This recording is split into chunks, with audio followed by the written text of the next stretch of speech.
Lalu terdapat unsur intrinsik. Yang pertama ada tokoh dan penokohan. Yang pertama si Lugu. Jadi tokoh dalam novel Lingwe karya Voltaire ini sebenarnya banyak, akan tetapi ada yang tidak saya masukkan ke dalam makalah karena itu hanya sekedar seperti sapaan atau tokoh-tokoh yang tidak, istilahnya tidak berpengaruh dalam cerita tersebut. Yang pertama ada si Lugu. Si Lugu adalah orang Huron. Si Lugu ini mengikuti arus kapal karena telah terjadi peperangan di negaranya. Si Lugu sampai ke negara Prancis dan mengunjungi sebuah gereja. Awal kemunculan si Lugu ini karena hakim di gereja tersebut menginginkan salah satu dari rombongan orang-orang Huron ini mewakili atas dasar apa mereka datang ke gereja tersebut. Disitulah tokoh si Lugu muncul. Ia memiliki watak yang sangat bersahaja dan orang yang memiliki watak primitif. Lalu yang kedua ada Nona de Saint-Yves, adalah adik kandung dari Pastor de Saint-Yves. Jadi Nona de Saint-Yves ini muncul karena pertemuan pertama kalinya kepada si Lugu. Ia diminta oleh hakim untuk menjelaskan kata cinta dalam bahasa Prancis. Pada saat itulah rasa suka Nona de Saint-Yves dan si Lugu itu muncul secara diam-diam. Nona de Saint-Yves ini juga salah satu seorang yang membantu kebebasan kekasihnya, yaitu si Lugu pada saat ia di penjara. Watak dari Nona de Saint-Yves yaitu dia rela berjuang demi kekasihnya, yaitu si Lugu. Lalu ada Pastor de Saint-Yves, adalah kakak dari Nona de Saint-Yves. Pastor de Saint-Yves dalam cerita adalah seorang yang membantu gereja dalam kegiatan kesehariannya. Contohnya adalah pembaptisan, upacara, dan lain sebagainya. Ketika si Lugu ini dibaptis, Pastor de Saint-Yves yang mempersiapkan segalanya. Pastor de Saint-Yves ini memiliki watak yaitu sayang sekali dengan adiknya, yaitu Nona de Saint-Yves. Lalu terdapat Tuan de Saint-Paul. Tuan de Saint-Paul adalah seorang bapak gereja yang sangat dipercayai oleh Nona de Saint-Yves. Ketika Nona de Saint-Yves melaporkan bahwa terdapat kejadian yang tidak menyenangkan, Nona de Saint-Yves ini langsung melaporkannya kepada Tuan de Saint-Paul. Tuan de Saint-Paul ini memiliki watak yang tegas dalam menyikapi sebuah masalah. Lalu ada Pastor de Kercarbon. Pastor de Kercarbon adalah ketua gereja paroki Notre Dame de la Montagne. Ketika kedatangan orang-orang Huron yang tidak sengaja atau secara tiba-tiba, orang-orang Huron ini tidak segan kepada Pastor de Kercarbon. Mungkin dianggapnya adalah orang-orang Huron ini tidak mengetahui siapa kepala gereja di tempat tersebut. Akan tetapi Pastor de Kercarbon ini tetap memiliki watak yang baik terhadap sesama. Hal yang dilakukan oleh Pastor de Kercarbon tidak mengusir orang-orang Huron tersebut, akan tetapi tetap mempersilahkan dan diperintahkan untuk menjelaskan apa maksud dari kedatangan mereka ini. Lalu terdapat Nona de Kercarbon. Nona de Kercarbon adalah adik dari Pastor de Kercarbon yang merupakan ketua gereja. Nona de Kercarbon ini juga memiliki watak yang sama dengan kakaknya ketika menghadapi orang-orang Huron. Akan tetapi terdapat permasalahan atau watak de Kercarbon ini keluar pada saat ia tidak menyukai si Lugu ketika si Lugu ini dipersilakan untuk berbicara oleh seorang hakim.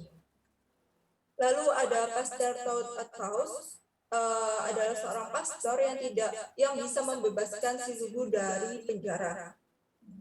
Ketika Nona de Saint-Yves ini meminta pertolongan kepada Pastor Claude Athaus, Pastor Claude Athaus ini malah meminta imbalan. Imbalannya adalah harus memberikan badan kepada Pastor Claude Athaus. Pastor Claude Athaus ini memiliki watak pamrih jika ada orang yang meminta bantuannya. Lalu ada Gordon.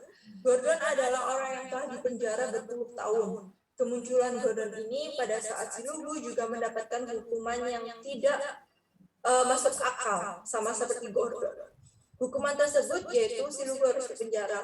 Ketika Gordon dan si Lugu ini bertemu di dalam penjara, mereka berdua ini saling dekat dan menjadi sahabat. Watak yang dimiliki Gordon yaitu baik dan peduli dengan sesama. Lalu ada orang Huron. Orang Huron ini adalah golongan orang-orang yang terbawa arus karena peperangan dan menuju ke gereja di negara Prancis. Orang-orang Huron ini memiliki watak yang keras dan tidak mempunyai sopan santun terhadap orang-orang yang di sekitarnya.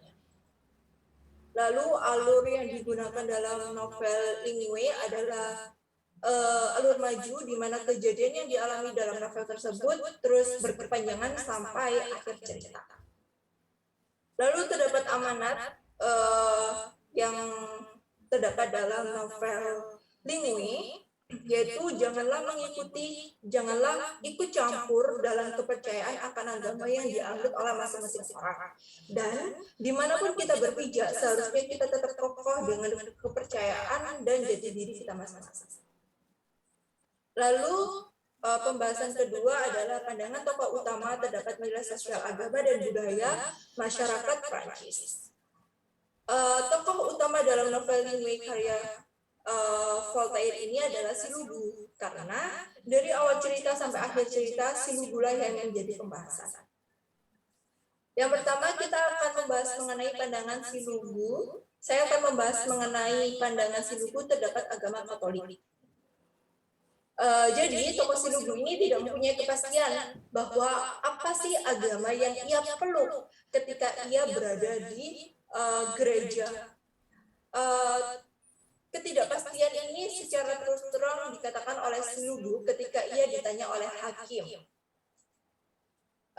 Lalu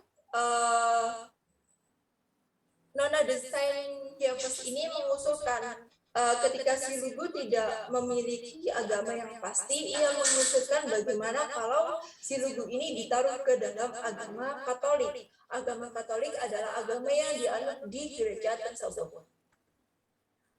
Lalu dalam kutipannya si Lugu berkata bahwa si Lugu meyakinkan bahwa di negerinya orang tak mengkatolikan siapapun dan bahwa orang-orang asli Kanada tidak pernah berubah pendapat.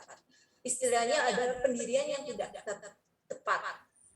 Kutipan di atas merupakan bukti bahwa di negara tempat si Lugu ini tinggal tidak pernah secara resmi ditetapkan bahwa semua umat di dunia ini atau negara yang tinggal di negaranya si Lugu ini bebas untuk memeluk agama apapun dan tidak istilahnya tidak terpagar harus mengikuti aliran apa atau agama apa.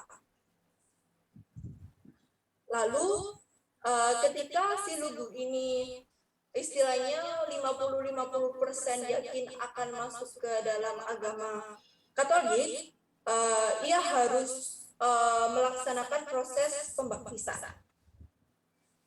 Dalam novel, peraturan pembaptisan ini dilakukan dengan cara baptême yang telah dipercayai oleh orang-orang Prancis dan para pengurus gereja tersebut. Akan tetapi, si Lugu ini tidak mau melakukan peraturan tersebut atau tidak mau melakukan pembaptisan tersebut karena si Lugu ini mempunyai kepercayaan sendiri ketika ia dikasih buku atau pedoman bagaimana cara menjadi umat Katolik. Ketika itu si Lugu membaca suatu buku dan di situ tertera bahwa pembaptisan ini bisa dilakukan di dalam sungai. Cara yang dilakukan gereja dan pandangan atau pendapat yang disampaikan oleh si Lugu ini sangat-sangat berbeda atau bertolak belakang. Pada akhirnya si Lugu ini luluh karena si Lugu ini dibujuk oleh kekasihnya untuk mengikuti pembaptisan cara gereja. Lalu si Lugu ini akhirnya mau mengikuti cara pembaptisan gereja tersebut.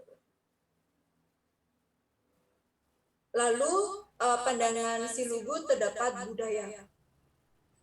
Jadi Silugu ini memiliki keinginan untuk menikahi Nona de Saint-Gervais.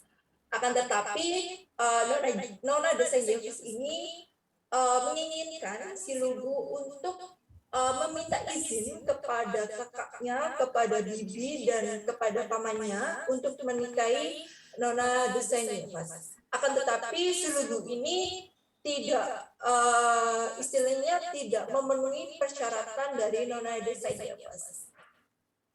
Lalu Nona de Saint-Gervais ini kebingungan akan keinginan Silugu. Disitulah Silugu ini istilahnya berkonsultasi kepada pamannya bagaimana kalau semisal ia menikah dengan Nona de Saint-Gervais. Akhirnya Nona de Saint-Gervais itu tidak setuju dengan kutipan, telah paman katakan bahwa hal itu tidak mungkin terjadi. Ia ibu pemandimu, dosa besar seorang ibu pembandi menjabat tangan anak pemandinya. Kutipan tersebut adalah perkataan dari paman Silugu.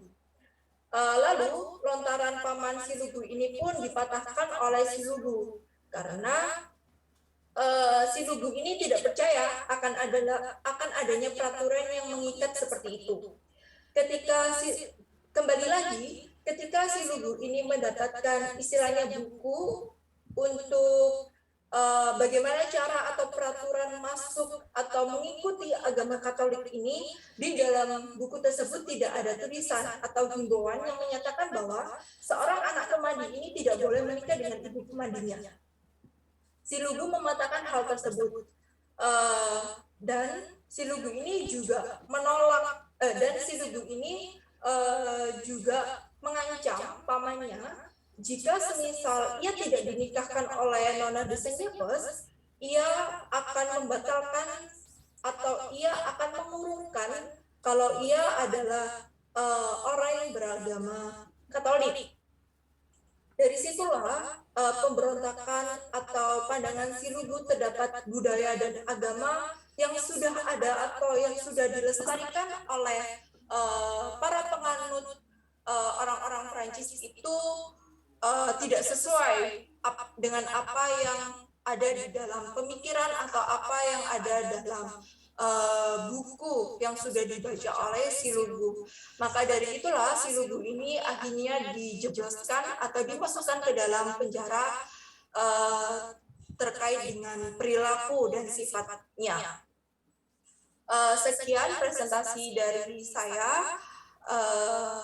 Atas perhatiannya, wassalamualaikum warahmatullahi wabarakatuh.